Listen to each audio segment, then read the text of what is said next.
تفہیم القرآن سید ابوالعلا مودودی سورہ زخرف آیات 46 تا 56۔ اعوذ باللہ من الشیطان الرجیم، بسم اللہ الرحمن الرحیم۔ یہ قصہ جو یہاں سے بیان کیا جا رہا ہے 3 مقاصد کے لیے بیان کیا گیا ہے۔ ایک یہ کہ اللہ تعالیٰ جب کسی ملک اور کسی قوم میں اپنا نبی بھیج کر اسے وہ موقع عطا فرماتا ہے جو محمد صلی اللہ علیہ وآلہ وسلم کی بعثت سے اب اہل عرب کو اس نے عطا فرمایا ہے، اور وہ اس کی قدر کرنے اور اس سے فائدہ اٹھانے کے بجائے اس حماقت کا ارتکاب کرتی ہے جس کا ارتکاب فرعون اور اس کی قوم نے کیا تھا، تو پھر اس کا وہ انجام ہوتا ہے جو تاریخ میں نمونہ عبرت بن چکا ہے۔ دوسرے یہ کہ فرعون نے بھی اپنی بادشاہی اور اپنی شان و حشمت اور دولت و ثروت پر فخر کر کے موسیٰ علیہ السلام کو اسی طرح حقیر سمجھا جس طرح اب کفار قریش اپنے سرداروں کے مقابلے میں محمد صلی اللہ علیہ وآلہ وسلم کو حقیر سمجھ رہے تھے، مگر خدا کا فیصلہ کچھ اور تھا، جس نے آخر بتا دیا کہ اصل میں حقیر و ذلیل کون ہے۔ تیسرے یہ کہ اللہ تعالیٰ کی آیات کے ساتھ مذاق اور اس کی تنبیہات کے مقابلے میں ہیکڑی دکھانا کوئی سستا سودا نہیں ہے، بلکہ یہ سودا بہت مہنگا پڑتا ہے۔ اس کا خمیازہ جو بھگت چکے ہیں ان کی مثال سے سبق نہ لوگے تو خود بھی ایک روز وہی خمیازہ بھگت کر رہو گے۔ وَلَقَدْ أَرْسَلْنَا مُوسَىٰ بِآيَاتِنَا، ہم نے موسیٰ علیہ السلام کو اپنی نشانیوں کے ساتھ بھیجا۔ تفسیر۔ ان سے مراد وہ ابتدائی نشانیاں ہیں جنہیں لے کر حضرت موسیٰ علیہ السلام فرعون کے دربار میں گئے تھے، یعنی عصا اور ید بیضاء۔ تشریح کے لیے ملاحظہ ہو، تفہیم القرآن جلد 2 سورہ اعراف حواشی 87 تا 79، جلد سوم سورہ طٰہٰ حواشی 12، 13، 29، 30،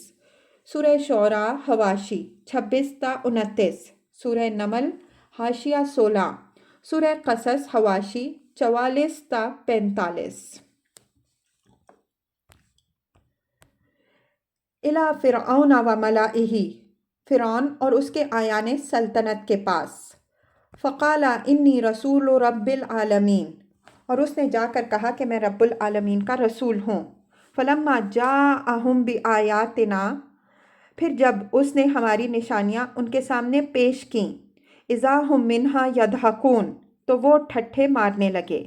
وما نریہم من آیۃ الا ہی اکبر من اختہا، ہم ایک پر ایک ایسی نشانی ان کو دکھاتے چلے گئے جو پہلی سے بڑھ کر تھی۔ وَأَخَذْنَاهُمْ بِالْعَذَابِ لَعَلَّهُمْ يَرْجِعُونَ، اور ہم نے ان کو عذاب میں دھر لیا تاکہ وہ اپنی روش سے باز آئیں۔ تفسیر۔ ان نشانیوں سے مراد وہ نشانیاں ہیں جو بعد میں اللہ تعالیٰ نے حضرت موسیٰ علیہ السلام کے ذریعے سے ان کو دکھائیں، اور وہ یہ تھیں: نمبر 1، جادوگروں سے اللہ کے نبی کا برسر عام مقابلہ ہوا اور وہ شکست کھا کر ایمان لائے۔ تفصیل کے لیے ملاحظہ ہو، تفہیم القرآن جلد 2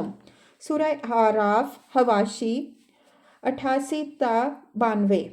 جلد سوم سورہ طٰہٰ حواشی 30 تا 50، سورہ شعراء حواشی 29 تا 40۔ نمبر 2، حضرت موسیٰ علیہ السلام کے پیشگی اعلان کے مطابق مصر کی سرزمین میں شدید قحط برپا ہو گیا اور وہ ان کی دعا ہی پر دور ہوا۔ نمبر 3، ان کے پیشگی اعلان کے بعد سارے ملک میں ہولناک بارشوں اور ژالہ باری اور گرج اور کڑک کے طوفان آئے جنہوں نے بستیوں اور کھیتیوں کو تباہ کر ڈالا، اور یہ بلا بھی انہی کی دعا سے دفع ہوئی۔ نمبر 4، پورے ملک پر ان کے اعلان کے مطابق ٹڈی دلوں کا خوفناک حملہ، اور یہ آفت بھی اس وقت تک نہ ٹلی جب تک انہوں نے اسے ٹالنے کے لیے اللہ سے دعا نہ کی۔ نمبر 5، ملک بھر میں ان کے اعلان کے مطابق جوئیں اور سرسریاں پھیل گئیں، جن سے ایک طرف آدمی اور جانور سخت مبتلائے عذاب ہوئے اور دوسری طرف غلوں کے گودام بھی تباہ ہو گئے۔ یہ عذاب بھی اس وقت ٹلا جب حضرت موسیٰ علیہ السلام سے درخواست کر کے دعا کرائی گئی۔ نمبر 6، ملک کے گوشے گوشے میں ان کے قبل از وقت تنبیہ کے مطابق مینڈکوں کا سیلاب امنڈ آیا، جس نے پوری آبادی کا ناطقہ تنگ کر دیا۔ اللہ کی یہ فوج بھی حضرت موسیٰ علیہ السلام کی دعا کے بغیر واپس نہ گئی۔ نمبر 7، ٹھیک ان کے اعلان کے مطابق خون کا عذاب رونما ہوا، جس سے تمام نہروں، کنوؤں، چشموں، تالابوں اور حوضوں کا پانی خون میں تبدیل ہو گیا۔ مچھلیاں مر گئیں، ہر جگہ پانی کے ذخیروں میں عفونت پیدا ہو گئی، اور پورے 1 ہفتے تک مصر کے لوگ صاف پانی کو ترس گئے۔ یہ آفت بھی اس وقت ٹلی جب اس سے نجات پانے کے لیے حضرت موسیٰ علیہ السلام سے دعا کرائی گئی۔ تفصیلات کے لیے ملاحظہ ہو تفہیم القرآن جلد 2، سورہ اعراف، حواشی 94 تا 96، جلد سوم، سورہ نمل، حواشی 16 تا 17، جلد چہارم، سورہ مومن، حاشیہ 37۔ بائبل کی کتاب خروج باب 7، 8، 9، 10 اور 12 میں بھی ان عذابوں کی مفصل روداد درج ہے، مگر وہ گپ اور حقیقت کا مجموعہ ہے۔ اس میں کہا گیا ہے کہ جب خون کا عذاب آیا تو جادوگروں نے بھی ویسا ہی لا کر دکھا دیا، مگر جب جوؤں کا عذاب آیا تو جادوگر جواب میں جوئیں پیدا نہ کر سکے، اور انہوں نے کہا کہ یہ خدا کا کام ہے۔ پھر اس سے بھی زیادہ دلچسپ بات یہ ہے کہ جب مینڈکوں کا سیلاب آیا تو جادوگر بھی جواب میں مینڈک چڑھا لائے، لیکن اس کے باوجود فرعون نے حضرت موسیٰ علیہ السلام ہی سے درخواست کی کہ اللہ سے دعا کر کے عذاب کو دفع کرائیے۔ سوال یہ ہے کہ جب جادوگر مینڈک چڑھا لانے پر قادر تھے تو فرعون نے انہی کے ذریعے سے یہ عذاب کیوں نہ دور کرا لیا؟ اور آخر یہ معلوم کیسے ہوا کہ مینڈکوں کی اس فوج میں اللہ کے مینڈک کون سے ہیں اور جادوگروں کے مینڈک کون سے ہیں؟ یہی سوال خون کے بارے میں بھی پیدا ہوتا ہے کہ جب حضرت موسیٰ علیہ السلام کی تنبیہ کے مطابق ہر طرف پانی کے ذخیرے خون میں تبدیل ہو چکے تھے تو جادوگروں نے کس پانی کو خون بنایا، اور کیسے معلوم ہوا کہ فلاں جگہ کا پانی جادوگروں کے کرتب سے خون بنا؟ ایسی ہی باتوں سے صاف معلوم ہو جاتا ہے کہ بائبل خالص کلام الہی پر مشتمل نہیں ہے، بلکہ اس کو جن لوگوں نے تصنیف کیا ہے انہوں نے اس کے اندر اپنی طرف سے بہت کچھ ملا دیا ہے، اور غضب یہ ہے کہ یہ مصنفین کچھ تھے بھی واجبی سی عقل کے لوگ، جنہیں بات گھڑنے کا سلیقہ بھی نصیب نہ تھا۔ وَقَالُوا يَا أَيُّهَا السَّاحِرُ، ہر عذاب کے موقع پر وہ کہتے، اے ساحر، ادع لنا ربک بما عہد عندک، اے اپنے رب کی طرف سے جو منصب تجھے حاصل ہے اس کی بنا پر ہمارے لیے اس سے دعا کر، اننا لمہتدون، ہم ضرور راہ راست پر آ جائیں گے۔ فلما کشفنا عنہم العذاب اذا ہم ینکثون، مگر جوں ہی ہم ان پر سے عذاب ہٹا دیتے وہ اپنی بات سے پھر جاتے۔ تفسیر۔ فرعون اور اس کی قوم کے سرداروں کی ہٹ دھرمی کا اندازہ اس بات سے کیا جا سکتا ہے کہ جب وہ خدا کے عذاب سے تنگ آ کر حضرت موسیٰ علیہ السلام سے اس کے ٹلنے کی دعا کرانا چاہتے تھے، اس وقت بھی وہ آپ کو پیغمبر کہنے کے بجائے جادوگر ہی کہہ کر خطاب کرتے، حالانکہ وہ جادو کی حقیقت سے ناواقف نہ تھے، اور ان سے یہ بات چھپی ہوئی نہ تھی کہ یہ کرشمے کسی جادو سے رونما نہیں ہو سکتے۔ ایک جادوگر زیادہ سے زیادہ جو کچھ کر سکتا ہے وہ یہ ہے کہ ایک محدود رقبے میں جو لوگ اس کے سامنے موجود ہوں ان کے ذہن پر ایسا اثر ڈالے جس سے وہ یہ محسوس کرنے لگیں کہ پانی خون بن گیا ہے، یا مینڈک ابل پڑے ہیں، یا ٹڈی دل چلے آ رہے ہیں، اور اس محدود رقبے کے اندر بھی کوئی پانی حقیقت میں خون نہ بن جائے گا، بلکہ اس دائرہ سے نکلتے ہی پانی کا پانی رہ جائے گا۔ کوئی مینڈک فی الواقع پیدا نہ ہوگا، بلکہ اسے پکڑ کر آپ اس دائرے سے باہر لے جائیں گے تو آپ کے ہاتھ میں مینڈک کے بجائے صرف ہوا ہوگی۔ ٹڈی دل بھی محض خیالی دل ہوگا، کسی کھیت کو نہ چاٹ سکے گا۔ رہی یہ بات کہ ایک پورے ملک میں قحط برپا ہو جائے، یا تمام ملک کی نہریں اور چشمے کنویں خون سے بھر جائیں، یا ہزارہ میل کے رقبے پر ٹڈی دل ٹوٹ پڑیں اور وہ لاکھوں ایکڑ کھیت صاف کر جائیں، یہ کام نہ آج تک کبھی کوئی جادوگر کر سکا ہے، نہ جادو کے زور سے کبھی یہ ہو سکتا ہے۔ ایسے جادوگر کسی بادشاہ کے پاس ہوتے تو اسے فوج رکھنے اور جنگ کی مصیبتیں جھیلنے کی کیا ضرورت تھی؟ جادو کے زور سے وہ ساری دنیا کو مسخر کر سکتا تھا، بلکہ جادوگروں کے پاس یہ طاقت ہوتی تو وہ بادشاہوں کی ملازمت ہی کیوں کرتے، خود بادشاہ نہ بن بیٹھتے۔ مفسرین کو بالعموم یہ پریشانی پیش آئی ہے کہ جب عذاب سے نجات پانے کے لیے فرعون اور اس کے درباری حضرت موسیٰ علیہ السلام سے دعا کی درخواست کرتے تھے، اس وقت وہ ان کو اے ساحر کہہ کر کیسے خطاب کرتے؟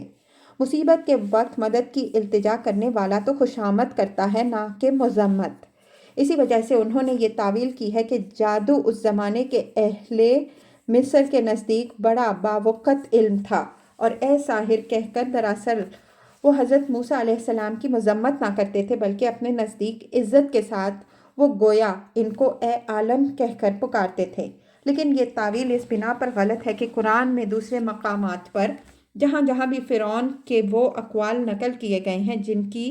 جن میں اس نے حضرت موسیٰ علیہ السلام کو جادوگر اور ان کے پیش کردہ معجزات کو جادو کہا ہے، وہاں مذمت اور تحقیر کا انداز صاف ظاہر ہوتا ہے، اور صریحاً یہ نظر آتا ہے کہ اس کے نزدیک جادو ایک چھوٹی چیز تھی جس کا الزام حضرت موسیٰ علیہ السلام پر رکھ کر وہ آپ کو جھوٹا مدعی نبوت قرار دیتا تھا۔ اس لیے یہ ماننے کے قابل بات نہیں ہے کہ یکایک اس مقام پر اس کی نگاہ میں ساحر ایک باعزت عالم کا لقب بن گیا ہو۔ رہا یہ سوال کہ جب دعا کی درخواست کرتے وقت بھی وہ اعلانیہ حضرت موسیٰ علیہ السلام کی توہین کرتا تھا، تو آپ اس کی درخواست قبول ہی کیوں کرتے؟ اس کا جواب یہ ہے کہ آن جناب کی پیش نظر اللہ کے حکم سے ان لوگوں پر حجت تمام کرنا تھا۔ عذاب ٹالنے کے لیے ان کا آپ سے دعا کی درخواست کرنا خود یہ ثابت کر رہا تھا کہ اپنے دلوں میں وہ جان چکے ہیں کہ یہ عذاب کیوں آ رہے ہیں، کہاں سے آ رہے ہیں اور کون انہیں ٹال سکتا ہے۔ اس کے باوجود جب وہ ہٹ دھرمی کے ساتھ آپ کو ساحر کہتے تھے اور عذاب ٹل جانے کے بعد راہ راست قبول کرنے کے وعدے سے پھر جاتے تھے، تو در حقیقت وہ اللہ کے نبی کا کچھ نہ بگاڑتے تھے، بلکہ اپنے خلاف اس مقدمے کو اور زیادہ مضبوط کرتے چلے جاتے تھے جس کا فیصلہ اللہ تعالیٰ نے ان کے کلی استحصال کی شکل میں آخر کر دیا۔ ان کا آپ کو ساحر کہنا یہ معنی نہیں رکھتا کہ وہ در حقیقت اپنے دل میں بھی یہ سمجھتے تھے کہ یہ عذاب ان پر جادو کے زور سے آ رہے ہیں، بلکہ اپنے دلوں میں وہ خوب سمجھتے تھے کہ یہ اللہ رب العالمین کی نشانیاں ہیں، اور پھر جان بوجھ کر ان کا انکار کرتے۔ یہی بات سورہ نمل میں فرمائی گئی کہ وَجَحَدُوا بِهَا وَاسْتَيْقَنَتْهَا أَنفُسُهُمْ ظُلْمًا وَعُلُوًّا، آیت 14۔ ان کے دل اندر سے قائل ہو چکے تھے، مگر انہوں نے ظلم اور تکبر کی بنا پر ان نشانیوں کا انکار کیا۔ وَنَادَى فِرْعَوْنُ، ایک روز فرعون نے پکارا، فی قومہ، اپنی قوم میں، قالا، اور کہا۔ تفسیر: غالباً پوری قوم میں پکارنے کی عملی صورت یہ رہی ہوگی کہ فرعون نے جو بات اپنے دربار میں سلطنت کے اعیان و اکابر اور قوم کے بڑے بڑے سرداروں کو مخاطب کر کے کہی تھی، اسی کو منادیوں کے ذریعے سے پورے ملک کے شہروں اور قریوں میں نشر کرایا گیا ہوگا۔ بیچارے کے پاس اس زمانے میں یہ ذرائع نہ تھے کہ خوشامدی پریس، خانہ ساز خبر رساں ایجنسیوں اور سرکاری ریڈیو سے منادی کراتا۔ یا قومی الیس لی ملک مصر، لوگوں کیا مصر کی بادشاہی میری نہیں ہے؟ وہذہ الانہار تجری من تحتی، اور یہ نہریں میرے نیچے نہیں بہہ رہی ہیں۔ افلا تبصرون، کیا تم لوگوں کو نظر نہیں آتا؟ تفسیر: منادی کا یہ مضمون ہی صاف بتا رہا ہے کہ ہز میجسٹی کے پاؤں تلے سے زمین نکلی جا رہی تھی۔ حضرت موسیٰ علیہ السلام کے پے در پے معجزات نے ملک کے عوام کا عقیدہ اپنے دیوتاؤں پر سے متزلزل کر دیا تھا، اور فرعونیہ کا باندھا ہوا وہ سارا طلسم ٹوٹ گیا تھا جس کے ذریعے سے خداؤں کا اوتار بن کر یہ خاندان مصر میں اپنی خداوندی چلا رہا تھا۔ اسی صورتحال کو دیکھ کر فرعون چیخ اٹھا کہ کم بختوں، تمہیں آنکھوں سے نظر نہیں آتا کہ اس ملک میں بادشاہی کس کی ہے، اور دریائے نیل سے نکلی ہوئی نہریں جن پر تمہاری ساری معیشت کا انحصار ہے کس کے حکم سے جاری ہیں۔ یہ ترقیات، ڈیولپمنٹس کے کام تو میرے اور میرے خاندان کے کیے ہوئے ہیں، اور تم گرویدہ ہو رہے ہو اس فقیر کے۔ ام انا خیر من ھذا الذی ھوا مہین، میں بہتر ہوں یا یہ شخص جو ذلیل و حقیر ہے۔ تفسیر، یعنی جس کے پاس نہ مال و دولت ہے نہ اختیار و اقتدار، وہی اعتراض جو کفار قریش نے رسول اللہ صلی اللہ علیہ وآلہ وسلم پر کیا تھا۔ ولا یکاد یبین، اور اپنی بات بھی کھول کر بیان نہیں کر سکتا۔ تفسیر، بعض مفسرین نے یہ خیال کیا ہے کہ فرعون کا اعتراض اس لکنت پر تھا جو حضرت موسیٰ علیہ السلام کی زبان میں بچپن سے تھی، لیکن یہ خیال صحیح نہیں ہے۔ سورہ طٰہٰ میں گزر چکا ہے کہ حضرت موسیٰ علیہ السلام کو جب نبوت کے منصب پر سرفراز کیا جا رہا تھا، اس وقت انہوں نے حق تعالیٰ سے درخواست کی تھی کہ میری زبان کی گرہ کھول دیجئے تاکہ لوگ میری بات اچھی طرح سمجھ لیں، اور اسی وقت ان کی دوسری درخواستوں کے ساتھ یہ درخواست بھی قبول کی گئی تھی۔ آیات 27 تا 36۔ پھر قرآن مجید میں مختلف مقامات پر حضرت موسیٰ علیہ السلام کی جو تقریریں نقل کی گئی ہیں وہ کمال درجے کی طلاقت لسانی پر دلالت کرتی ہیں، لہٰذا فرعون کے اعتراض کی بنا کوئی لکنت نہ تھی جو حضرت علیہ السلام کی زبان میں ہو، بلکہ اس کا مطلب یہ تھا کہ یہ شخص نامعلوم کیا الجھی باتیں کرتا ہے۔ ماں بدولت کی سمجھ میں تو کبھی اس کا مدعا آیا ہی نہیں۔ فلولا القی علیہ اسورۃ من ذہب، کیوں نہ اس پر سونے کے کنگن اتارے گئے، او جاء معہ الملائکۃ مقترنین، یا فرشتوں کا ایک دستہ اس کی اردلی میں نہ آیا۔ تفسیر، قدیم زمانے میں جب کسی شخص کو کسی علاقے کی گورنری یا کسی غیر ملک کی سفارت کے منصب پر مقرر کیا جاتا تو بادشاہ کی طرف سے اس کو خلعت عطا ہوتا تھا، جس میں سونے کے کڑھے یا کنگن بھی شامل ہوتے تھے، اور اس کے ساتھ سپاہیوں، چوبداروں اور خدام کا دستہ بھی ہوتا تھا تاکہ اس کا رعب اور دبدبہ قائم ہو اور اس بادشاہ کی شان و شوکت کا اظہار ہو جس کی طرف سے وہ مامور ہو کر آ رہا ہے۔ فرعون کا مطلب یہ تھا کہ اگر واقعی موسیٰ علیہ السلام آسمان کے بادشاہ کے بھیجے ہوئے ہیں اور سفیر بن کر آئے ہیں تو اسے خلعت شاہی ملا ہوتا اور فرشتوں کے پرے اس کے ساتھ آئے ہوتے۔ یہ کیا بات ہوئی کہ ایک ملنگ ہاتھ میں لاٹھی لیے آ کھڑا ہوا اور کہنے لگا کہ میں رب العالمین کا رسول ہوں۔ فَاسْتَخَفَّ قَوْمُهُ فَأَطَاعُوهُ، اس نے اپنی قوم کو ہلکا سمجھا اور انہوں نے اس کی اطاعت کی۔ اِنَّهُمْ كَانُوا قَوْمًا فَاسِقِينَ، در حقیقت وہ تھے ہی فاسق لوگ۔ تفسیر، اس مختصر سے فقرے میں ایک بہت بڑی حقیقت بیان کی گئی ہے۔ جب کوئی شخص کسی ملک میں اپنی مطلق العنانی چلانے کی کوشش کرتا ہے اور اس کے لیے کھلم کھلا ہر طرح کی چالیں چلتا ہے، ہر فریب اور مکر و دغا سے کام لیتا ہے، کھلے بازاروں میں ضمیروں کی خرید و فروخت کا کاروبار چلاتا ہے اور جو بکتے نہیں انہیں بے دریغ کچلتا اور روندتا ہے، تو خواہ زبان سے وہ یہ بات نہ کہے مگر اپنے عمل سے صاف ظاہر کر دیتا ہے کہ وہ در حقیقت اس ملک کے باشندوں کو عقل اور اخلاق اور مردانگی کے لحاظ سے ہلکا سمجھتا ہے، اور اس نے ان کے متعلق یہ رائے قائم کی ہے کہ میں ان بے وقوف، بے ضمیر اور بزدل لوگوں کو جدھر چاہوں ہانک کر لے جا سکتا ہوں۔ پھر جب اس کی یہ تدبیریں کامیاب ہو جاتی ہیں اور ملک کے باشندے اس کے دست بزدہ غلام بن جاتے ہیں تو وہ اپنے عمل سے ثابت کر دیتا ہے کہ اس خبیث نے جو کچھ انہیں سمجھا تھا واقعی وہ وہی کچھ ہیں، اور ان کے اس ذلیل حالت میں مبتلا ہونے کی وجہ یہ ہوتی ہے کہ وہ بنیادی طور پر فاسق ہوتے ہیں۔ ان کو اس سے کچھ بحث نہیں ہوتی کہ کیا حق ہے اور باطل کیا، انصاف کیا ہے اور ظلم کیا، سچائی اور دیانت اور شرافت قدر کے لائق ہے یا جھوٹ اور بے ایمانی اور رذالت۔ ان مسائل کے بجائے ان کے لیے اصل اہمیت صرف اپنے ذاتی مفاد کی ہوتی ہے، جس کے لیے وہ ہر ظالم کا ساتھ دینے، ہر جبار کے آگے دبنے اور ہر باطل کو قبول کرنے اور ہر صدائے حق کو دبانے کے لیے تیار ہو جاتے ہیں۔ فَلَمَّا آسَفُونَا انتقمنا منہم،